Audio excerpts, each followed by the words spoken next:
अस्सलामुअलैकुम नाजरीन, ये है उर्दू पॉइंट और आप देख रहे हैं न्यूज़ शो रामीन सैयद के साथ। ऑस्कर अवार्ड याफ्ता पाकिस्तानी दस्तावेजी फिल्म साज शर्मीन उबैद चिनॉय ने आगा खान अस्पताल के डॉक्टर की बरतरफी और अपने ट्विटर बयान की वजाहत की है। शर्मीन उबैद चिनॉय ने ट्विटर पर एक तफसीली पैगाम जारी किया जिसमें उन्होंने आगा खान यूनिवर्सिटी से अस्पताल के डॉक्टर की जानिब से फेसबुक पर बहन को भेजे जाने वाली दोस्ती की दरख्वास्त यानी फ्रेंडशिप रिक्वेस्ट और इस पर अपने रद्द-ए-अमल की वजाहत की। शर्मीन उबैद चिनॉय ने 23 अक्टूबर को बजरिया ट्वीट ये कहा था कि आगा खान यूनिवर्सिटी के डॉक्टर ने गलत खातून और गलत ख़ानदान के साथ गड़बड़ की है। शर्मीन ने कहा था कि मैं ये अल्फाज गुस्से में इस्तेमाल किए जिसमें बाज़ अफराद को सदमा पहुँचा, जिससे इत्तेफाक करती हूँ, लेकिन इन अल्फाज का ऐसे वक्त में इंतखाब किया गया जब वो बहुत ज़्यादा जज्बाती थी। शर्मीन ने वजाहत देते हुए कहा कि उनकी ट्वीट का मकसद ये नहीं था कि वो अपनी ताकत का इस्तेमाल करें, बल्कि उनका मकसद ये था कि उनके ख़ानदान में ख़वातीन मजबूत होने के साथ अपनी साथ नाइंसाफ़ी के ख़िलाफ़ खुद खड़ी होने वाली हैं। शर्मीन उबैद चिनॉय ने यह भी कहा कि उन्हें भी कई अजनबियों की जानिब से फेसबुक पर रिक्वेस्ट आती रहती हैं, लेकिन उनकी बहन को मौसूल होने वाली दरख्वास्त मुख्तलिफ पैराहे में है। उन्होंने कहा कि मुल्क भर में मरीज़ गैर महफूज हैं और ख़ास तौर पर ख़वातीन जो डॉक्टरों पर एतबार करती हैं, और जब एतबार टूट जाए तो ये हद तक हुर्मत कहलाती है। शर्मीन उबैद चिनॉय ने अपनी बहन का हवाला देते हुए कहा कि इस केस में डॉक्टर इमरजेंसी वार्ड में हमारे लिए अजनबी था और तिब्बी मुआयने के दौरान डॉक्टर से सिर्फ मेडिकल के अलावा और कोई बातचीत नहीं की गई।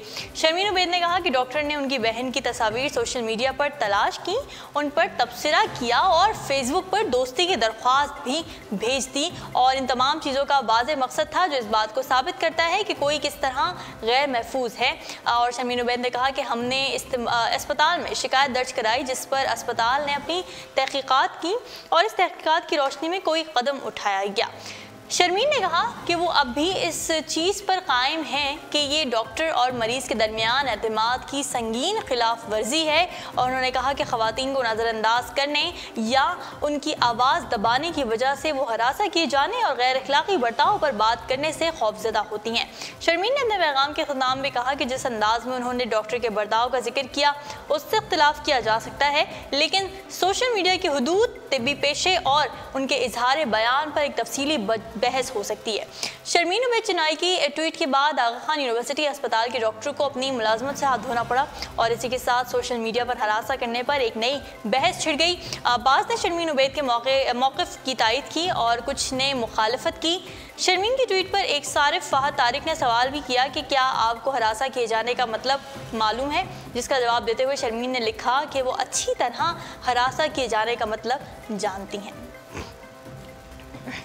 नाज़रीन, बॉलीवुड अदाकार नवाजुद्दीन सिद्दीकी ने अपनी ज़िंदगी पर लिखी गई किताब एन ऑर्डिनरी लाइफ को तनाज़ात के बाद वापस लेने का ऐलान कर दिया है। नवाजुद्दीन सिद्दीकी ने बॉलीवुड में अपनी जानदार अदाकारी और अनथक मेहनत के बायस मकाम बनाया है और यही वजह है कि आज उन्हें फिल्म नगरी में वर्सेटाइल अदाकार की हैसियत हासिल है। नवाजुद्दीन का फिल्म नगरी का सफ़र इंतहाई कठिन था, जिसे वो एक किताब एन ऑर्डिनरी लाइफ की सूरत में दुनिया के सामने लाए थे, लेकिन उनकी ये किताब रोनुमाई से पहले ही तनाज़ात का शिकार हो गई। नवाजुद्दीन ने किताब को 5 रोज़ बाद ही वापस लेने का ऐलान किया, जो कि अपनी नौयत का पहला वाक़या है, और अपनी ट्वीट में नवाजुद्दीन सिद्दीकी ने कहा कि उनकी किताब से जिन लोगों को तकलीफ़ और दुख पहुंचा है वो उनसे माफ़ी मांगते हैं और अपनी किताब को वापस लेते हैं। नवाजुद्दीन ने अपनी किताब एन ऑर्डिनरी लाइफ बहुत सारी शख्सियात का उसमें उन्होंने जिक्र किया, लेकिन उन्होंने किताब में कुछ मुतनाज़ा बातें लिखते हुए किसी का नाम तब्दील नहीं किया, बल्कि एक नाम के अलावा कोई भी नाम फर्जी इस्तेमाल नहीं किया गया, जिसके बायस तनाज़ात सामने आना शुरू हो गए थे। नवाजुद्दीन ने अपनी किताब में कई अदाकाराओं के साथ मुआशिकों का भी जिक्र किया और किताब में बाज़ के बारे में काबिल एतराज़ मवाद भी शामिल किया गया, जिसके बाद उन्हें किताब वापस लेनी पड़ी। नाज़रीन, रूस से ताल्लुक़ रखने वाली जवान साल मॉडल चीन में कैटवॉक के दौरान इंतकाल कर गई। यह अफसोसनाक वाक़या बीजिंग में मुनक़िद होने वाली फैशन वॉक के दौरान पेश आया, जब 14 साला रूसी मॉडल व्लादा डिडवेरा स्टेज पर कैटवॉक कर रही थी कि अचानक चकरा कर गिर गई। खुबरू मॉडल को करीबी अस्पताल ले जाया गया, जहाँ वो 2 दिन तक कोमा में रहने के बाद आज जहान फ़ानी से कोच कर गई और उनकी मैयत को ज़रूरी कार्रवाई के बाद रूस में ही वाक़ उनके आबाई गाँव रवाना कर दिया जाएगा। अस्पताल इंतजामिया का कहना यह था कि कमसन खूबसूरत मॉडल हद दर्जा काम, तनाव, नींद पूरी ना होना और नामुनासिब खुराक के बायस नफसियाती उलझनों का शिकार थीं और इसी कशमकश और नकाहत के बायस चकरा कर स्टेज पर गिर गईं और फिर जांबर ना हो सकी।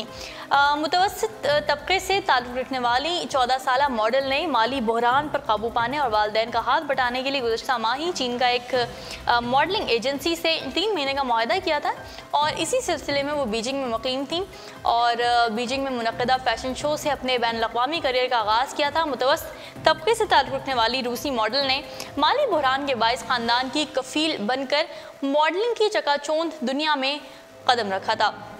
ये मॉडल इनकी वालदा ने मीडिया को बताया कि वो 1 माह से एक मॉडल एजेंसी के यहाँ मुलाजिम थी जहाँ वो मुसलसल दिन रात काम कर रही थी और जब भी फ़ोन कॉल करती थी तो इस्तिताअत से बढ़कर काम लेते और अपनी ख़राबी सेहत के बायस परेशान महसूस होती थीं और दिल बर्दाश्ता होकर रोने भी लगती थीं।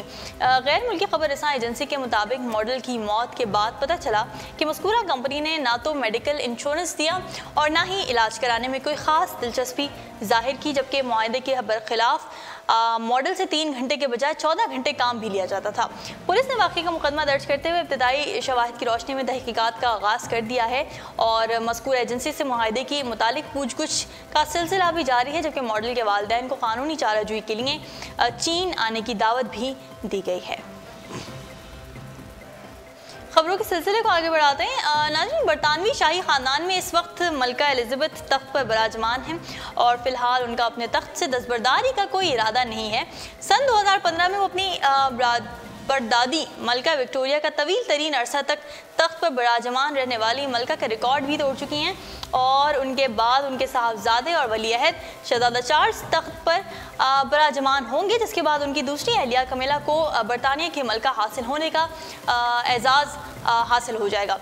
बाद शहजादा चार्ल्स के बड़े साहबजादे प्रिंस विलियम वली अहद की कतार में हैं और शहजादा चार्ल्स के बाद वही तख्त पर विराजमान होंगे, जिसके बाद उनकी खूबसूरत और पुरवकार अहलिया शहजादी केट मिडलटन बरतानवी मलका के ओहदे पर फायज हो जाएंगी, क्योंकि सारा अमल कई सालों पर मुहित नज़र आता है। लेकिन अगर हम इन्हें अपनी आंखों से शहजादी केट मिडलटन को तख्त पर विराजमान होते देखा तो वो ऐसे मुनफरिद एजाज़ की हामिल होंगी जो आज तक किसी बरतानवी मलका को हासिल नहीं हो सका।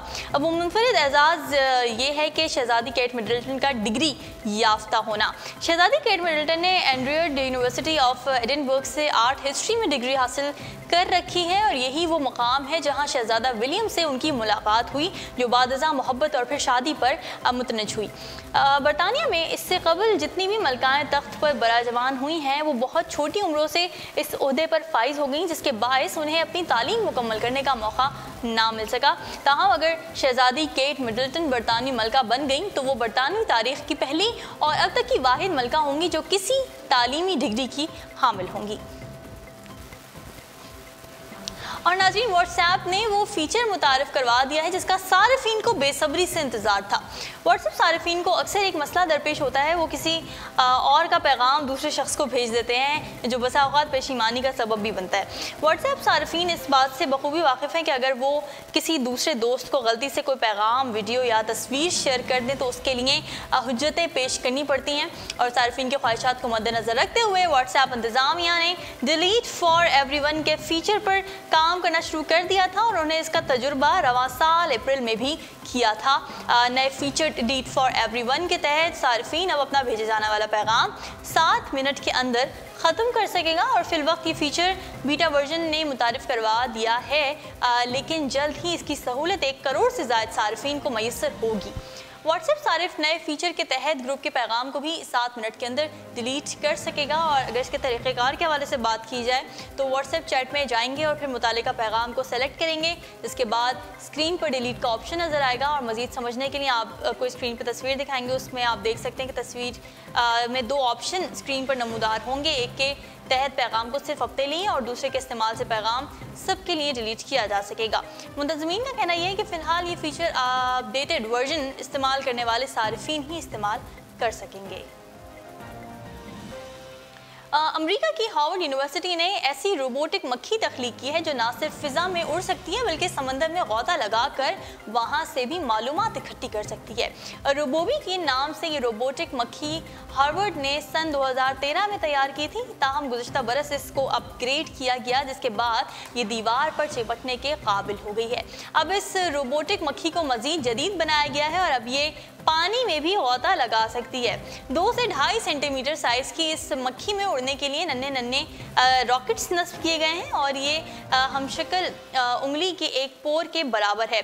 माहिरीन का कहना यह था कि ये रोबोटिक मक्खियाँ तलाशी के मिशंस में भी कारामद साबित हो सकती हैं और उन्हें किसी जगह नस्ब करने के वहाँ की निगरानी भी की जा सकती है, जबकि मुख्तलिफ तहकीकाती मकासद के लिए भी इस्तेमाल हो सकती है।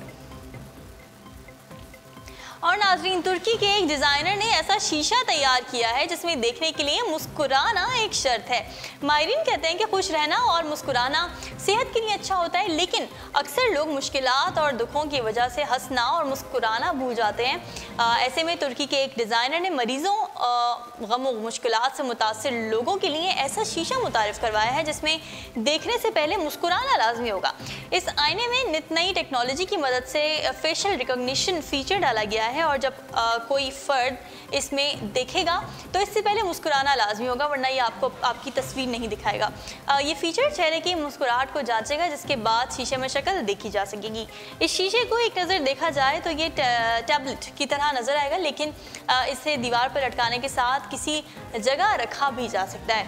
आईने के डिज़ाइनर ने गैर मुल्की खबरसां इदारे को इंटरव्यू में बताया कि उनके एक करीबी दोस्त कैंसर के मर्ज में मुब्तला हो गए थे, जो शीशे में अपनी शक्ल काफ़ी अफसरदगी से देखते थे। यही वजह है कि उन्होंने ऐसे तमाम लोगों पर तहकीक की और ऐसा शीशा बनाया जिसमें जब देखा जाए तो मुस्कुराहट बिखर जाए। और दिलचस्प शीशे की कीमत $2 से $3,000 तक है। उर्दू पॉइंट्स अब तक के लिए इतना ही। मजीद खबरों और अपडेट्स के लिए आप विजिट करते रहिए हमारी वेबसाइट www.urdupoint.com। फिलहाल रामीन सैयद को दीजिए इजाज़त। अल्लाह हाफ़िज़।